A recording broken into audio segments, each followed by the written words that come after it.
ಗ್ರಾಮ ಪಂಚಾಯಿತಿ ಚುನಾವಣೆ ಸಿದ್ಧತೆಗೆ ಜಿಲ್ಲಾಧಿಕಾರಿಗಳಿಗೆ ಆದೇಶ. ಪ್ರಿಯಾಂಕ ಖರ್ಗೆ.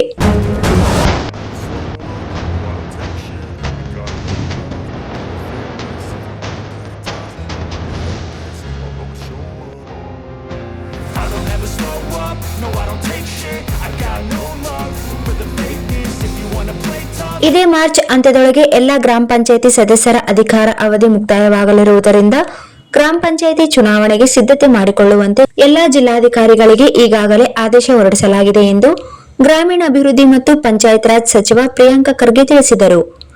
ಗ್ರಾಮ ಪಂಚಾಯಿತಿ ಸದಸ್ಯರ ಅವಧಿಯು ಮುಕ್ತಾಯಗೊಳ್ಳುತ್ತಿರುವುದರಿಂದ ಮುಂದಿನ ಚುನಾವಣೆ ನಡೆಸುವವರೆಗೂ ಆಡಳಿತ ಅಧಿಕಾರಿಯನ್ನು ನೇಮಿಸುವ ಬದಲು ಈಗಿರುವ ಗ್ರಾಮ ಪಂಚಾಯಿತಿ ಸದಸ್ಯರನ್ನೇ ಮುಂದುವರಿಸಬೇಕೆಂದು ಸೋಮವಾರ ವಿಧಾನಸಭೆಯಲ್ಲಿ ಬಿಜೆಪಿ ಸದಸ್ಯ ದೊಡ್ಡನಗೌಡ ಪಾಟೀಲ್ ಗಮನ ಸೆಳೆದ ಸೂಚನೆಗೆ ಅವರು ಉತ್ತರಿಸಿದರು. ಚುನಾವಣೆ ನಡೆಸುವುದು ತುಂಬಾ ತಡವಾಗುವುದಾದರೆ ಮಾತ್ರ ಕಾನೂನಿನಡಿ ಗ್ರಾಮ ಪಂಚಾಯಿತಿ ಸದಸ್ಯರನ್ನೇ ಮುಂದುವರಿಸಲು ಅವಕಾಶವಿರುತ್ತದೆ. ಆದರೆ ಈಗಾಗಲೇ ಜಿಲ್ಲಾಧಿಕಾರಿಗಳಿಗೆ ಚುನಾವಣೆಗೆ ಸಿದ್ಧತೆ ಮಾಡಿಕೊಳ್ಳುವಂತೆ ಸೂಚಿಸಲಾಗಿರುವುದರಿಂದ ಗ್ರಾಮ ಪಂಚಾಯಿತಿ ಸದಸ್ಯರನ್ನೇ ಮುಂದುವರಿಸುವ ಅವಶ್ಯಕತೆ ಬರುವುದಿಲ್ಲ.